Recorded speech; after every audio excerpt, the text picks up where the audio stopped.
महेश्वर साहू जी बैठे हुए हैं मेरे बगल में और वो बताएंगे कि उनकी माँ के साथ क्या हादसा हुआ।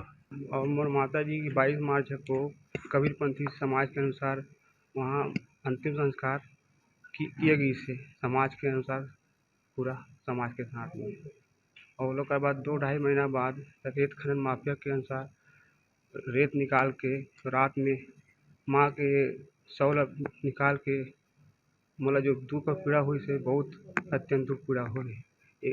जो रेत माफिया है उसके खिलाफ कड़ी से कड़ी कार्रवाई होना चाहिए, FIR दर्ज होना चाहिए। थाने में आप गए थे, FIR वगैरह दर्ज हाँ, कराया? थाने में गए थे, गए रहूँ मैं थाना में, तो पुलिस एक कड़ी कार्रवाई करेंगे। अभी तक से कुछ नहीं हुआ है। आपके नाम? महेश्वर साहू, ग्राम मोखला। जिस प्रकार सरकार के संरक्षण में, मुख्यमंत्री के संरक्षण में अवैध रेत का कारोबार चल रहा है और रेत माफिया पूरे प्रदेश में सक्रिय है। यहाँ से उत्तर प्रदेश, बिहार, महाराष्ट्र को रेत जा रहा है, 4 गुने कीमत में जा रहा है और बारिश के पहले लगातार डंप किया जा रहा है। बेशर्मी की हद तब हो गई जब राजनांदगांव जिले में, राजनांदगांव के मोखला गांव में जो ऐसे दर्दनाक हादसा हुआ, जो पीड़ाजनक भी है, शर्मनाक भी है और आपत्तिजनक भी है। इसमें आपराधिक मामला भी दर्ज होना चाहिए। इस प्रकार की घटना, आज मेरे बगल में महेश्वर साहू बैठे हैं। महेश्वर साहू जी के माता जी स्वर्गीय शत्रुपा साहू, इन्होंने दाह संस्कार किया। 22 मार्च को मृत्यु हुई और पूरे कबीरपंथी संस्कार के साथ दफनाने का काम करते हैं। कबीरपंथ में जो नियम है, पूरे गांव, पूरे समाज, पूरे मोखला के लोग मिल के किए और 22 मार्च की घटना है। 12 जून को रेत माफिया लगातार उस पूरे के पूरे मोखला में हो, भर्रे गांव में हो, जंगलेश्वर हो या पूरे राजनांदगांव विधानसभा महानदी किनारे किनारे या कहें पूरे जिले में जिस प्रकार घटना हो रही है, इन्होंने दुस्साहस ये किया कि रात में पूरी बॉडी को उखाड़ के रेत सहित भर के लोड करके ले गए और यहाँ से जाके राजनांदगांव में, मोखला से ले जाकर राजनांदगांव में डंप किया और रायलगढ़ स्कूल में उस रेत को छोड़ा।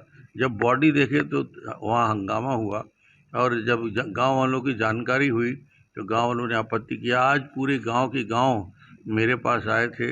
हाँ, उनके सुपुत्र महेश्वर जी और वहाँ के बर्रे गांव के उप सरपंच और वहाँ के सारे जनप्रतिनिधि मेरे पास आए थे। अभी तक मैंने आज कलेक्टर से बात की, कोई कार्रवाई नहीं हुई है। अभी तक ना JCB जब्त हुआ है, ना ट्रक जब्त हुआ है, ना जो कार्रवाई क्रिमिनल अपराध है ये तो कि बॉडी को उठा के किसी की धार्मिक भावना, पूरे कबीर पंथियों का भावना आहत हुआ है पूरे छत्तीसगढ़ के। और इस प्रकार की घटना के बाद भी गंभीरता से नहीं लिए। रेत चोरी इतनी बड़ी हो गई है कि इसके बाद भी लगातार JCB चल रहा है, लगातार ट्रक चल रहा है, रात और दिन यही काम लगा हुआ है। आज मैंने कलेक्टर को पूरी तरीके से बात किया, पूरे गांव वालों के सामने बात किया और चेतावनी भी दी है। यदि इस पे कार्रवाई नहीं होती, गांव वाले चाहते हैं तत्काल वहां की JCB जब्त हो जाए, ट्रक जब्त हो और जिन लोगों ने इस प्रकार के रेत की स्मगलिंग का काम कर रहे हैं, काला बाजारी का काम कर रहे हैं, इनके नाम भी लिख के दिए हुए हैं। इनके ऊपर कार्रवाई नहीं होगी, इनको गिरफ्तार नहीं किया जाएगा, भारतीय जनता पार्टी कठोर कदम उठाएगी। और कलेक्टर और माइनिंग जो अधिकारी हैं जिनके संरक्षण में ये सब काम हो रहा है, उनका घेराव करने के बारे में भी बातचीत चल रही है कि हम इस प्रकार जिला कलेक्ट्रेट में पहुंचेंगे पूरे आसपास के गांव को लेकर और इस घटना के प्रति नाराजगी भी व्यक्त करेंगे और अपराधियों को गिरफ्तार